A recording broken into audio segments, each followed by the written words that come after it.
हाँ जी, ਧੰਨਵਾਦ ਜੀ, ਧੰਨਵਾਦ ਤੁਹਾਡਾ ਬਹੁਤ ਬਹੁਤ ਸਾਰਿਆਂ ਨੂੰ ਮੇਰੀ ਪਿਆਰ ਭਰੀ ਸਤਿ ਸ਼੍ਰੀ ਅਕਾਲ। ਤੇ ਸਭ ਤੋਂ ਪਹਿਲਾਂ ਧੰਨਵਾਦ ਤੁਹਾਡਾ ਵੀ ਸਾਡੇ ਸੱਦੇ ਤੇ ਤੁਸੀਂ ਸਾਰੇ ਇੱਥੇ ਹਾਜ਼ਰ ਹੋਏ ਹੋ।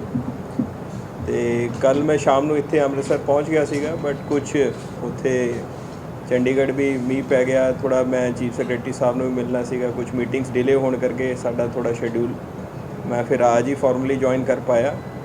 ਸੋ ਕੱਲ੍ਹ ਜੁਆਇਨ ਕਰਨ ਤੋਂ ਪਹਿਲਾਂ ਮੈਂ ਦਰਬਾਰ ਸਾਹਿਬ ਮੱਥਾ ਟੇਕਿਆ, ਬਲੈਸਿੰਗਸ ਲਿੱਤੀ। ਦੁਰਗਿਆਨਾ ਮੰਦਿਰ ਵੀ ਮੈਂ ਗਿਆ, ਉੱਥੋਂ ਤੋਂ ਵੀ ਬਲੈਸਿੰਗਸ ਲਿੱਤੀਆਂ ਨੇ, ਕਿਉਂਕਿ ਇਹ ਹੋਲੀ ਸਿਟੀ ਦੇ ਵਿੱਚ ਜਿਹੜਾ ਹੈਗਾ ਕੰਮ ਨੂੰ ਮੈਨੂੰ ਲੱਗਦਾ ਵਰਸ਼ਿਪ ਦੀ ਤਰ੍ਹਾਂ ਦੇਖਿਆ ਜਾਂਦਾ ਹੈ। ਸੋ ਮੈਂ ਬੜਾ ਹੀ ਆਪਣੇ ਆਪ ਨੂੰ ਭਾਗਿਆਸ਼ਾਲੀ ਸੁਭਾਗਿਆਵਾਨ ਸਮਝਦਾ ਵੀ ਗੁਰੂ ਦੀ ਨਗਰੀ ਨੂੰ ਦੀ ਸੇਵਾ ਕਰਨ ਲਈ ਮੈਨੂੰ ਮੌਕਾ ਮਿਲਿਆ। ਸੋ ਬਰੀਫਲੀ ਮੈਂ ਆਪਣਾ ਥੋੜ੍ਹਾ ਜਿਹਾ ਬੈਕਗਰਾਊਂਡ ਤੁਹਾਨੂੰ ਦੱਸਣਾ ਚਾਹਾਂਗਾ। ਮੈਂ ਬਿਲੋਂਗ ਕਰਦਾ ਗੰਗਾਨਗਰ ਡਿਸਟ੍ਰਿਕਟ ਰਾਜਸਥਾਨ ਨੂੰ, and I am married in Punjab. My wife she is joint commissioner income tax, she is of 2011 batch ਅਤੇ ਹੁਸ਼ਿਆਰਪੁਰ ਨੂੰ ਬਿਲੋਂਗ ਕਰਦਾ ਨੇ, ਤਾਂ ਮੇਰੇ ਸਹੁਰੇ ਹੁਸ਼ਿਆਰਪੁਰ ਨੇ। So Punjab is kind of a home cadre for me. Schooling ਮੇਰੀ ਸਾਰੀ ਗੰਗਾਨਗਰ ਤੋਂ ਹੀ ਹੋਈ ਹੈ। ਉਸ ਤੋਂ ਬਾਅਦ ਮੇਰੀ ਗ੍ਰੈਜੂਏਸ਼ਨ ਕਿਰੋੜੀਮਲ ਕਾਲਜ ਦਿੱਲੀ ਤੋਂ ਮੈਂ ਜੋਗ੍ਰਾਫੀ ਆਨਰਸ 'ਚੋਂ ਮੈਂ ਆਪਣੀ ਗ੍ਰੈਜੂਏਸ਼ਨ ਕੀਤੀ ਹੈ। ਉਸ ਤੋਂ ਬਾਅਦ ਮੈਂ MBA ਕੀਤੀ ਆਪਣੀ Narsee Monjee Institute of Management Studies Mumbai ਤੋਂ। ਫਿਰ ਮੈਂ ਪ੍ਰਾਈਵੇਟ ਸੈਕਟਰ ਨਾਲ ਕੰਮ ਕੀਤਾ। 3 ਸਾਲ ਮੈਂ ਜੌਬ ਕਰ ਰਿਹਾ ਸੀਗਾ ਕੋਟਕ ਮਹਿੰਦਰਾ ਗਰੁੱਪ ਦੇ ਨਾਲ at there corporate headquarter in Mumbai, and 2 ਸਾਲ ਮੈਂ ਦਿੱਲੀ ਦੇ ਵਿੱਚ ਕੋਟਕ ਮਹਿੰਦਰਾ ਗਰੁੱਪ ਨਾਲ ਹੀ ਜੌਬ ਕੀਤੀ। ਫਿਰ then in 2009 I joined in the Indian Revenue Service. ਪਹਿਲਾਂ ਮੇਰਾ ਸਿਲੈਕਸ਼ਨ IRS 'ਚ ਹੋਇਆ, ਐਂਡ ਸਬਸੀਕੁਐਂਟਲੀ ਇਨ 2010 ਬੈਚ ਮੈਨੂੰ IAS ਦੇ ਵਿੱਚ ਮੇਰਾ ਸਿਲੈਕਸ਼ਨ ਹੋ ਗਿਆ, and I got allocated to Punjab cadre. Starting ਮੇਰੀ SDM ਤੋਂ ਲੈ ਕੇ ਮਿਊਨਿਸਪਲ ਕਮਿਸ਼ਨਰ ਲੁਧਿਆਣਾ ਤੱਕ ਮੈਂ ਲੁਧਿਆਣਾ ਡਿਸਟ੍ਰਿਕਟ 'ਚ ਹੀ ਪੋਸਟਡ ਰਿਹਾ। ਉੱਥੇ ਹੀ SDM ਸਮਰਾਲਾ, SDM ਪਾਇਲ, then additional commissioner Nagar Nigam Ludhiana, ਫਿਰ ਕਮਿਸ਼ਨਰ ਨਗਰ ਨਿਗਮ ਲੁਧਿਆਣਾ ਮੈਂ ਉੱਥੇ ਸਰਵ ਕੀਤਾ। ਉਸ ਤੋਂ ਬਾਅਦ ਐਜ਼ ਫਸਟ ਡਿਸਟ੍ਰਿਕਟ ਮੈਂ DC ਬਠਿੰਡਾ ਪੋਸਟਡ ਰਿਹਾ। ਬਠਿੰਡੇ ਤੋਂ ਬਾਅਦ I became DC at Barnala, then I became DC at Sangrur, then DC at Jalandhar. So ਇਹ 4 ਡਿਸਟ੍ਰਿਕਟ 'ਚ ਮੈਨੂੰ ਬਤੌਰ DC ਸੇਵਾ ਕਰਨ ਦਾ ਮੌਕਾ ਮਿਲਿਆ। ਉਸ ਤੋਂ ਬਾਅਦ ਲਾਸਟ ਈਅਰ ਮੇਰੀ ਜੁਲਾਈ ਦੇ ਵਿੱਚ ਪੋਸਟਿੰਗ ਹੋ ਗਈ ਬਤੌਰ director food and civil supplies. ਮੇਰੀ ਚੰਡੀਗੜ੍ਹ ਪੋਸਟਿੰਗ ਹੋ ਗਈ। So we are all settled there, and ਹੁਣ ਜਿਹੜਾ ਹੈਗਾ ਮੈਨੂੰ ਗੁਰੂ ਦੀ ਨਗਰੀ ਦਾ ਸੇਵਾ ਕਰਨ ਦਾ ਮੌਕਾ ਮਿਲਾ। I am back in the field. So being and ਮੈਨੂੰ ਜਿਹੜਾ ਇਹ ਤਜਰਬੇ ਦਾ ਮੌਕਾ ਮਿਲਿਆ, ਇਸ ਕਰਕੇ ਕਾਫੀ ਸਾਰੇ ਆਫਿਸਰਸ ਮੇਰੇ ਨਾਲ ਆਲਰੇਡੀ ਜੌਬ ਕਰ ਚੁੱਕੇ ਨੇ। ਹਰਪ੍ਰੀਤ ਜਿਹੜੇ ADC ਜਨਰਲ ਸੀਗੇ, ਇਹ ਮੇਰਾ ਅੰਡਰ ਟ੍ਰੇਨੀ IAS ਆਫਿਸਰ ਸੀਗਾ ਜਦੋਂ ਮੈਂ DC ਜਲੰਧਰ ਸੀਗਾ। ਸੋ ਹੀ ਵਾਜ਼ ਮਾਈ ਅੰਡਰ ਟ੍ਰੇਨੀ। ਮਨ ਕੰਵਲ ਵੀ ਮੇਰਾ ਬਤੌਰ SDM ਸਰਵ ਕਰ ਚੁੱਕਾ ਹੈ ਮੇਰੇ ਨਾਲ। ਇਹ ਬਰਨਾਲੇ ਅਸੀਂ 2 ਜ਼ਿਲ੍ਹਿਆਂ 'ਚ we have serve together, Bathinda and Barnala. So we have serve together. So a lot of the officers ਜਿਹੜੇ ਹੁਣ ਇੱਥੇ ਅੰਮ੍ਰਿਤਸਰ ਦੇ ਵਿੱਚ ਪੋਸਟਡ ਨੇ, they have worked with me. So ਮੈਨੂੰ ਲੱਗਦਾ ਹੈ ਇਹਨਾਂ ਦੇ ਸਾਰਿਆਂ ਦੀ ਸਪੋਰਟ ਸਦਕਾ ਐਂਡ ਮੀਡੀਆ ਦੇ ਸਹਿਯੋਗ ਸਦਕਾ ਅਸੀਂ ਹੋਰ ਬਿਹਤਰ ਕਰਨ ਦੀ ਕੋਸ਼ਿਸ਼ ਕਰਾਂਗੇ। ਅਤੇ ਬਾਕੀ ਜਿੱਦਾਂ ਗੌਰਮੈਂਟ ਦੇ ਫਲੈਗਸ਼ਿਪ ਪ੍ਰੋਗਰਾਮ ਰਹਿੰਦੇ ਨੇ, ਸੋ ਇੱਕ ਤਾਂ ਮੈਂ ਸੇਵਾ ਕੇਂਦਰਾਂ ਦੀ ਪੈਂਡੈਂਸੀ ਨੂੰ ਲੈ ਕੇ ਜਿਸ ਡਿਸਟ੍ਰਿਕਟ 'ਚ ਵੀ ਪੋਸਟਡ ਰਿਹਾ, ਮੈਂ ਬੜਾ ਪਰਸਨਲੀ ਫੋਲੋ ਅਪ ਲਿੱਤਾ, ਕਿਉਂਕਿ ਮੈਂ ਸਮਝਦਾ ਕਿ ਦੇਖੋ ਜੀ DC ਜਾਂ ਕਿਸੇ ਹੋਰ ਇੰਸਟੀਟਿਊਸ਼ਨ ਦੇ ਵਿੱਚ ਜਿਹੜਾ ਫੁੱਟਫਾਲ ਰਹਿੰਦਾ ਹੈ ਉਹ 10% ਬੰਦੇ ਤੁਹਾਨੂੰ ਪਰਸਨਲੀ ਮਿਲ ਪਾਉਂਦੇ ਨੇ। 90% ਕੋਈ ਵੀ ਸ਼ਹਿਰ ਦੇ ਵਿੱਚ ਜਿਸ ਨੂੰ ਵੀ ਨੋਰਮਲ ਗੌਰਮੈਂਟ ਦੇ ਨਾਲ ਇੰਟਰੈਕਸ਼ਨ ਹੈ ਉਹ ਸੇਵਾ ਕੇਂਦਰ ਅਤੇ ਫਰਦ ਕੇਂਦਰ ਦੇ ਵਿੱਚ ਹੁੰਦਾ। ਜੇਕਰ 100 ਬੰਦਾ ਘਰੋਂ ਤੁਰਦਾ ਹੈ ਵੀ ਗੌਰਮੈਂਟ ਦੇ ਨਾਲ ਕੁਝ ਕੰਮ ਹੈ, ਤਾਂ 90 ਵਿਲ ਐਂਡ ਐਟ ਸੇਵਾ ਕੇਂਦਰ ਐਂਡ PLRS। ਉੱਥੋਂ ਦੀ ਪੈਂਡੈਂਸੀ ਨੂੰ ਜੇਕਰ ਤੁਸੀਂ ਰੂਟੀਨ ਦੇ ਵਿੱਚ ਲੋਐਸਟ ਰੱਖੋ, ਐਂਡ ਜਿਹੜਾ ਮੰਨ ਲਓ ਕਿਸੇ ਸਰਵਿਸ ਦੇ ਵਿੱਚ 15 ਦਿਨਾਂ ਦਾ ਸਮਾਂ ਹੈ, ਕਿਸੇ ਦੇ ਵਿੱਚ 30 ਦਿਨਾਂ ਦਾ ਸਮਾਂ ਉਹ ਮਿਲ ਜਾਵੇ, ਅਤੇ ਤੁਹਾਡੇ ਕੋਲ ਸ਼ਾਇਦ ਆਉਣ ਦੀ ਲੋੜ ਹੀ ਨਾ ਪਵੇ। ਸੋ ਇਸ ਕਰਕੇ ਪੈਂਡੈਂਸੀ ਨੂੰ ਲੈ ਕੇ I have been very serious in every district, ਕਿਉਂਕਿ ਮੈਨੂੰ ਚਾਹੁੰਦਾ ਵੀ ਇਹ system should deliver rather than ਬੰਦਾ ਆ ਕੇ ਕਿਸੇ ਵੀ ਆਫਿਸ ਦੇ ਵਿੱਚ ਅਪਰੋਚ ਕਰੇ। ਉਸ ਤੋਂ ਇਲਾਵਾ ਜਿਹੜੇ ਹੈਗੇ ਰੂਟੀਨ ਦੇ ਕੰਮ ਤਾਂ ਚਲੋ ਚੱਲਦੇ ਹੀ ਰਹਿੰਦੇ ਆ, ਬਟ ਹਰੇਕ ਗੌਰਮੈਂਟ ਦੇ ਆਪਣੇ ਫਲੈਗਸ਼ਿਪਸ ਪ੍ਰੋਗਰਾਮ ਹੁੰਦੇ ਨੇ। ਹੁਣ ਜਿੱਦਾਂ ਇੱਥੇ ਮੁਹੱਲਾ ਕਲੀਨਿਕਸ, ਆਮ ਆਦਮੀ ਕਲੀਨਿਕਸ ਜਿਹੜੇ ਹੈਗੇ ਉਹ ਗੌਰਮੈਂਟ ਦਾ ਫਲੈਗਸ਼ਿਪ ਪ੍ਰੋਗਰਾਮ ਹੈ। ਵੱਖ-ਵੱਖ ਡਿਪਾਰਟਮੈਂਟਸ ਦੇ ਹੁਣ ਪਿੱਛੇ ਵੀ DCs ਦਾ ਰਿਵਿਊ ਵੀ ਹੋਇਆ। ਇੰਸੀਡੈਂਟਲੀ ਮੈਂ ਆਪਣੇ ਡਿਪਾਰਟਮੈਂਟ ਦੀ ਸਾਈਡ ਤੋਂ ਉੱਥੇ ਹਾਜ਼ਰ ਸੀਗਾ। ਸੋ ਕਾਫੀ ਸਾਰੇ ਜਿੱਦਾਂ ਹੁਣ ਮੈਂ ਫੂਡ ਡਿਪਾਰਟਮੈਂਟ ਦੀ ਗੱਲ ਕਰਾਂ ਤਾਂ ਇੱਕ ਤਾਂ ਡੀਨੋਵੋ ਸਰਵੇ ਚੱਲ ਰਿਹਾ। ਹੁਣ ਆਟਾ ਦਾਲ ਕਾਰਡ ਜਿਹੜੇ ਕਹਿ ਲਓ ਸਮਾਰਟ ਕਾਰਡ ਸੀਗੇ, ਉਹ ਸਾਰਿਆਂ ਦਾ ਹੁਣ ਦੁਬਾਰਾ ਤੋਂ ਰੀਵੈਰੀਫਿਕੇਸ਼ਨ ਹੋ ਰਹੀ ਸੀ। क्योंकि ਜਿਹੜੀ ਪਿੱਛੇ ਵੈਰੀਫਿਕੇਸ਼ਨ ਹੋਈ ਉਸ ਦੇ ਵਿੱਚ ਕੁਝ ਸ਼ਿਕਾਇਤਾਂ ਆਈਆਂ ਵੀ ਇਹ ਠੀਕ ਨਹੀਂ, ਇਹ ਗਲਤ ਕਾਰਡ ਕੱਟੇ ਗਏ। ਹੁਣ ਸੀਐਮ ਸਾਹਿਬ ਨੇ ਅਨਾਉਂਸ ਕੀਤਾ ਹੈ ਕਿ ਮੇਬੀ ਤੁਹਾਡਾ ਅਕਤੂਬਰ ਐਂਡ ਦੇ ਵਿੱਚੋਂ ਡਿਨੋਵੋ ਸਰਵੇ ਚਾਲੂ ਹੋ ਜਾਣਾ ਹੈ। ਜਿੰਨੇ ਕਾਰਡ ਨੇ NFSA ਦੇ ਉਹ ਸਾਰੇ ਦੇ ਸਾਰੇ ਇੱਕ ਵਾਰ ਸਟੈਂਡ ਬਾਏ ਤੇ ਰਹਿਣਗੇ, ਜਿਹੜੇ ਹੈਗੇ ਉਹ ਤਾਂ ਸਿਸਟਮ ਦੇ ਵਿੱਚ, ਬਟ ਫਰੈਸ਼ ਸਰਵੇ ਚਾਲੂ ਹੋਣਾ ਐਂਡ ਸਾਰੇ ਜਿਹੜਾ ਹੈਗਾ ਇਹਦਾ ਪ੍ਰੋਸੈਸ ਨੂੰ ਨਵੇਂ ਸਿਰੇ ਤੋਂ ਕੰਪਲੀਟ ਕੀਤਾ ਜਾਊਗਾ। ਇਸ ਟਾਈਮ ਅਸੀਂ ਇਨ ਦ ਮਿਡਲ ਆਫ ਪ੍ਰੋਕਿਉਰਮੈਂਟ ਸੀਜ਼ਨ ਹੈ, ਸੋ ਜਿਹੜਾ ਝੋਨੇ ਦੀ ਲਿਫਟਿੰਗ ਕਰਾਉਣਾ ਬੜੀ ਇੰਪੋਰਟੈਂਟ ਹੈ across Punjab. Procurement is an important issue. So ਇਹ ਚਾਰੇ ਚੱਲ ਰਹੇ। ਬਾਕੀ ਫਲੱਡਸ ਨੂੰ ਲੈ ਕੇ ਕੰਪਨਸੇਸ਼ਨ ਚੱਲ ਰਿਹਾ ਹੈ। ਤੁਹਾਡੇ NHAI ਦੇ ਪ੍ਰੋਜੈਕਟਸ ਨੇ, ਪਰਸੋਂ ਗਡਕਰੀ ਸਾਹਿਬ ਵੀ ਆ ਰਹੇ ਨੇ ਟੂ ਰਿਵਿਊ ਦੀ ਦਿੱਲੀ ਕਟਰਾ, ਇੱਥੇ ਉਹਨਾਂ ਦੇ ਵੀ ਵਿਜ਼ਿਟ ਹੈ। ਸ਼ਾਇਦ ਉਸ ਵਿਜ਼ਿਟ ਦੇ ਵਿੱਚ CM ਸਾਹਿਬ ਵੀ ਹੋਣ, ਜਿਹੜੀ ਇੰਟੀਮੇਸ਼ਨ ਪ੍ਰਾਇਰ ਆਈ ਹੈ। ਸੋ ਐਂਡ ਬਾਕੀ ਜਿਹੜਾ ਹੈਗਾ ਕੁਝ ਜਿਹੜੇ ਇਸ਼ੂਜ਼ ਹੁੰਦੇ ਨੇ ਉਹ ਡਿਸਟ੍ਰਿਕਟ ਸਪੈਸੀਫਿਕ ਹੁੰਦੇ ਨੇ। ਸੋ ਹੁਣ ਤੱਕ ਜਿਹੜੀ ਮੈਨੂੰ ਇਨਫੋਰਮੇਸ਼ਨ ਦਿੱਤੀ ਗਈ ਹੈ ਵੀ ਅੰਮ੍ਰਿਤਸਰ ਦੇ ਵਿੱਚ ਯੂਨਿਟੀ ਮਾਲ ਦਾ ਇਸ਼ੂ ਹੈ। ਇੱਕ ਇਸ਼ੂ ਚੱਲ ਰਿਹਾ ਹੈ ਇੱਥੇ ਕਿ ਅੰਮ੍ਰਿਤਸਰ ਨੂੰ ਲੌਂਗ ਟਰਮ ਦੇ ਵਿੱਚ developing Amritsar as a wedding destination is also government ਦੇ ਤਰਜੀਹ 'ਚ ਹੈ ਵੀ ਅੰਮ੍ਰਿਤਸਰ ਨੂੰ ਕਿੱਦਾਂ ਇੱਕ ਵੈਡਿੰਗ ਡੈਸਟੀਨੇਸ਼ਨ ਵੀ ਬਣਾਇਆ ਜਾਵੇ ਤਾਂ ਕਿ ਇੱਥੇ ਟੂਰਿਜ਼ਮ ਹੋਰ ਵਧੇ ਅਤੇ ਸ਼ਹਿਰ ਨੂੰ ਇਨਕਮ ਆਵੇ। ਇਹ ਵੀ ਹੈ। ਇੱਥੇ ਜਿਹੜਾ ਰਾਮ ਤੀਰਥ ਮਿਸ਼ਨ ਹੈ ਉੱਥੇ ਵੀ ਜਿਹੜਾ ਹੈ ਡਿਵੈਲਪਮੈਂਟ ਦੀ ਹੈ, ਕੁਝ ਡਿਵੈਲਪਮੈਂਟ ਪ੍ਰੋਜੈਕਟਸ ਚੱਲ ਰਹੇ ਨੇ। ਵਾਲਮੀਕੀ ਉਤਸਵ ਜਿਹੜਾ ਪ੍ਰਗਟ ਦਿਵਸ ਨੂੰ ਲੈ ਕੇ ਫੰਕਸ਼ਨ ਹੁੰਦਾ ਹੈ, ਸ਼ੋਭਾ ਯਾਤਰਾ ਨਿਕਲਦੀ, ਤਾਂ ਕੁਝ ਸ਼ਹਿਰ ਨੂੰ ਲੈ ਕੇ ਜਿਹੜੇ ਸ਼ਹਿਰ ਸਪੈਸੀਫਿਕ ਡਿਸਟ੍ਰਿਕਟ ਸਪੈਸੀਫਿਕ ਪ੍ਰੋਜੈਕਟਸ ਹੁੰਦੇ ਨੇ ਉਹਨਾਂ ਨੂੰ ਵੀ ਤਰਜੀਹ ਦੇਣਾ, ਗਵਰਨਮੈਂਟ ਦੇ ਡਿਵੈਲਪਮੈਂਟਲ ਪ੍ਰੋਜੈਕਟਸ ਨੂੰ ਰਿਵਿਊ ਕਰਨਾ, ਇਹ ਸਾਰਿਆਂ ਨੂੰ ਅਸੀਂ ਪ੍ਰਾਇਰਟੀ 'ਤੇ ਲਾਂਗੇ। And this is the first time ਮੇਰੀ ਪੋਸਟਿੰਗ ਉਹਨਾਂ ਨੂੰ ਵੀ ਤਰਜੀਹ ਦੇਣਾ, ਗਵਰਨਮੈਂਟ ਦੇ ਡਿਵੈਲਪਮੈਂਟਲ ਪ੍ਰੋਜੈਕਟਸ ਨੂੰ ਰਿਵਿਊ ਕਰਨਾ, ਇਹ ਸਾਰਿਆਂ ਨੂੰ ਅਸੀਂ ਪ੍ਰਾਇਰਟੀ 'ਤੇ ਲਾਂਗੇ। And this is the first time ਮੇਰੀ ਪੋਸਟਿੰਗ ਹੋਈ ਹੈ ਬਾਰਡਰ ਡਿਸਟ੍ਰਿਕਟਸ ਦੇ ਵਿੱਚ।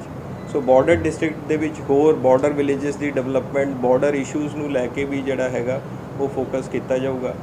ਸੋ ਦੀਜ਼ ਆਰ ਜਿਹੜਾ ਮੇਰਾ ਇੱਕ ਵਾਰ ਟੌਪ ਆਫ ਦੀ ਮਾਈਂਡ ਜਿਹੜੀ ਰਿਕਾਲ ਮੈਂ ਕਰ ਸਕਦਾ ਇਹ ਹੈਗੇ ਇਸ਼ੂਜ਼। ਬਾਕੀ ਜਿੱਦਾਂ as I settle into the job ਹੋਰ ਇਸ਼ੂਜ਼ ਆਉਂਦੇ ਨੇ, so we will take them on priority.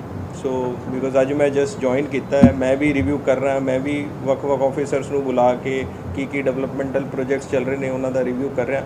ਜਿੱਦਾਂ ਮੈਨੂੰ ਹੋਰ ਆਈਡੀਆ ਰਹੇਗਾ, so I will definitely be more focused on that. ਤੁਹਾਡੇ ਤੋਂ ਵੀ ਇਨਪੁਟਸ ਮੀਡੀਆ ਤੋਂ ਮਿਲਦੇ ਰਹਿਣਗੇ ਮੈਨੂੰ। And incidentally I had the privilege to serve in Jalandhar ਵਿਚ is called the media capital of Punjab. So ਬੜਾ ਬਿਊਰੋ ਚੀਫਸ ਨਾਲ and in fact the owners of the various establishment ਮੇਰਾ ਬੜਾ ਉੱਥੇ ਇੰਟਰੈਕਸ਼ਨ ਰਿਹਾ। ਸੋ ਤੁਹਾਡੀ ਵੀ ਕੋਈ ਇਸ਼ੂਜ਼ ਕੋਈ ਟੇਕਅਪ ਕਰਨੇ ਹੋਏ ਤਾਂ I would like to take up on a personal front also. So ਬਹੁਤ ਧੰਨਵਾਦ ਤੁਹਾਡਾ and I look forward to all the support of you people to make my stint personally successful and successful for the city also. Sir main ਕੁਝ issues ਨੇ ਦਰਬਾਰ ਸਾਹਿਬ ਦੇ ਆਸ-ਪਾਸ ਦੇ, parking ਦਾ ਇੱਕ ਬਹੁਤ ਵੱਡਾ ਇਸ਼ੂ ਹੈ, ਸੜਕਾਂ ਤੰਗ ਨੇ ਔਰ ਇਨਕਰੋਚਮੈਂਟ ਬਹੁਤ ਜ਼ਿਆਦਾ ਹੈ। ਤੁਸੀਂ ਅੰਮ੍ਰਿਤਸਰ ਦਾ ਨਾਂ ਲਿੱਤਾ ਜੀ, ਇਹਦੇ ਉੱਤੇ ਕੀ ਕਰੋਗੇ? ਜੀ ਸੋ ਕੱਲ੍ਹ ਵੀ ਮੈਂ ਜਦੋਂ ਗਿਆ, ਸੋ ਜਿਹੜੇ ਇਨਫੋਰਮੇਸ਼ਨ ਆਫਿਸ ਉੱਥੇ ਹੈਗਾ SGPC ਦਾ, ਸੋ ਦੇ ਅਸਿਸਟਡ ਅਸ, ਉਹਨਾਂ ਨੇ ਸਾਡੀ ਵਿਜ਼ਿਟ ਵੀ ਕਰਾਈ। ਕੁਝ ਇਸ਼ੂਜ਼ ਉਹਨਾਂ ਨੇ ਸਾਫ਼ ਸਫਾਈ ਨੂੰ ਲੈ ਕੇ ਮੈਨੂੰ ਦੱਸੇ ਗਏ, ਸੋ ਉਹ ਮੈਂ ਮਿਊਨਿਸਪਲ ਕਮਿਸ਼ਨਰ ਨੂੰ ਕਨਵੇ ਕੀਤੇ ਕਿ ਉਹ ਕਹਿੰਦੇ ਬੈਕ ਸਾਈਡ ਸਫਾਈ ਨੂੰ ਲੈ ਕੇ ਕੁਝ ਇਸ਼ੂ ਉਹਨਾਂ ਨੇ ਪੁਆਇੰਟ ਆਊਟ ਕੀਤਾ। ਇੱਕ ਹੋਰ ਉਹਨਾਂ ਨੇ ਇਸ਼ੂ ਮੇਰੇ ਧਿਆਨ ਦੇ ਵਿੱਚ ਲਿਆ, ਕਹਿੰਦੇ ਅੱਜ ਕੱਲ੍ਹ ਉੱਥੇ beggary and some sort of scandal ਵੀ ਉਹ ਆ ਰਿਹਾ ਹੈ। ਉਹ ਵੀ ਅੱਜ ਮੈਂ ਉਹਨਾਂ ਨੂੰ ਕਿਹਾ ਵੀ ਮੈਂ CP ਸਾਹਿਬ ਦੇ ਧਿਆਨ ਦੇ ਵਿੱਚ ਲਾਵਾਂਗਾ। ਪਾਰਕਿੰਗ ਨੂੰ ਵੀ ਲੈ ਕੇ ਇਹ ਜਿਹੜਾ ਇਸ਼ੂ ਹੈ ਮੇਨਲੀ ਮਿਊਨਿਸਪਲ ਕਮਿਸ਼ਨਰ ਵੱਲੋਂ ਡੀਲ ਹੋਣਾ। ਸੋ ਵੀ ਵਿਲ ਟੇਕ ਅਪ ਜਿਹੜੇ ਵੀ ਇਸ਼ੂਜ਼ ਦਰਬਾਰ ਸਾਹਿਬ ਐਂਡ ਆਲੇ ਦੁਆਲੇ ਦੇ ਏਰੀਆ ਨੂੰ ਲੈ ਕੇ ਹੈਗੇ। ਸੋ ਇਹਨਾਂ ਨੂੰ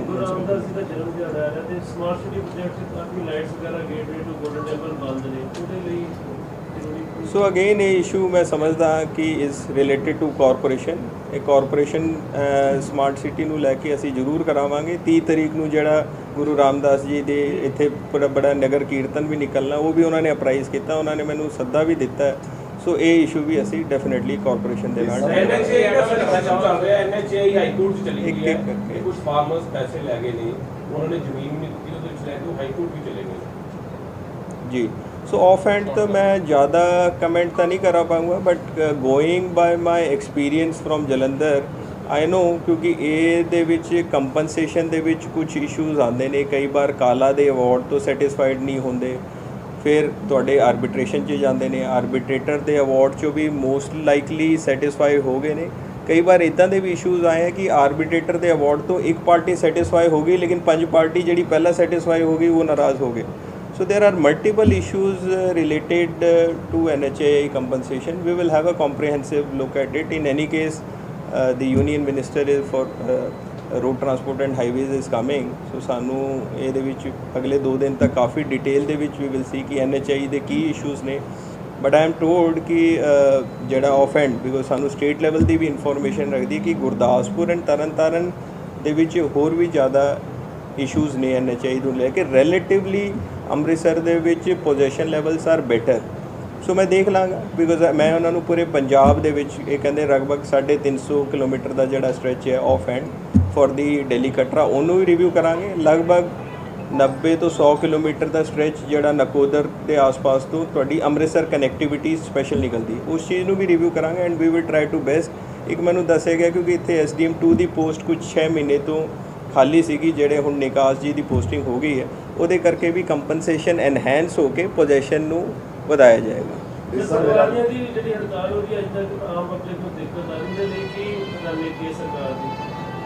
ਦੇਖੋ ਜੀ ਪਟਵਾਰੀਆਂ ਦੀ ਹੜਤਾਲ ਦਾ ਸੋ ਮੈਂ ਤਾਂ ਤੁਹਾਨੂੰ ਸਟੇਟ ਲੈਵਲ ਦਾ ਡੇਟਾ ਵੀ ਦੱਸ ਸਕਦਾ ਕਿ ਜਦੋਂ ਮੈਂ ਜਲੰਧਰ ਸੀਗਾ ਤੇ 401 ਪਟਵਾਰ ਸਰਕਲ ਪਿੱਛੇ ਉੱਥੇ 78 ਪਟਵਾਰੀ ਸੀਗੇ। ਕਿਤੇ ਨਾ ਕਿਤੇ ਨਾ Doaba districts had even the lesser number of patwaris in the sanctioned post ਦੇ against. So Amritsar I am yet to see those numbers but I believe ਇੱਥੋਂ ਦੇ ਪਟਵਾਰੀਜ਼ ਦੇ ਨੰਬਰ ਐਟਲੀਸਟ ਜਲੰਧਰ ਤੋਂ ਬੈਟਰ ਹੋਣਗੇ ਕਿਉਂਕਿ ਮੈਨੂੰ ਪਤਾ ਜਲੰਧਰ ਸਭ ਤੋਂ ਘੱਟ ਪਟਵਾਰੀ ਸੀਗੇ।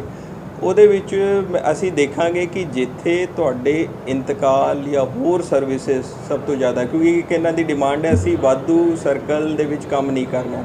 ਸੋ ਪਹਿਲਾਂ ਤਾਂ ਅਸੀਂ ਇਹ ਦੇਖੀਏ ਵੀ ਜਿਹੜੀ ਸਾਡੀ ਐਗਜ਼ਿਸਟਿੰਗ ਰਿਸੋਰਸ ਹੈ ਇੱਕ ਨਾ ਪ੍ਰਿੰਸੀਪਲ ਹੁੰਦਾ there is something called Pareto principle ਕਿ 20% ਬੰਦੇ 80% ਕੰਮ ਕਰਦੇ ਨੇ।